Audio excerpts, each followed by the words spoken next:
Assalomu alaykum qadrli obunachilar. Navbatdagi dastavka xizmatimiz Namangan viloyati Chust tumani Shoyon qishlog'iga olib kelib ishlatib berdik. Jamoliddin aka Polshadan turib zakaz qilgandilar. Mana bugun уже olib kelib ishlatib chiroyli holatda qo'yib berdik.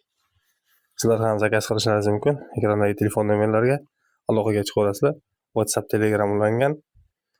Musofirdan turib ham zakaz qilaverasizlar, xudo xolasa. O'zbekistonning barcha hududlariga dastavka xizmatlarimiz bor. Bu 50 ga 1 metrligi, ya'ni 4 metrga 3 metr xona uchun mo'ljallangan. Kunlik tok rasxodlari 10 ming so'mdan 12 ming so'mgacha o'zi o'chib yonadigan termostatli bo'ladi. Ichiga suv quyiladi, oddiy filtrlangan suv quyilsa bo'ladi. Keyin tokka suqiladi, bo'ldi. Parovoy отопление tokli hisobi bo'lib ishlaveradi. Ko'chma narsa, xohlagan xonangizga olib chiqib ishlataverasiz.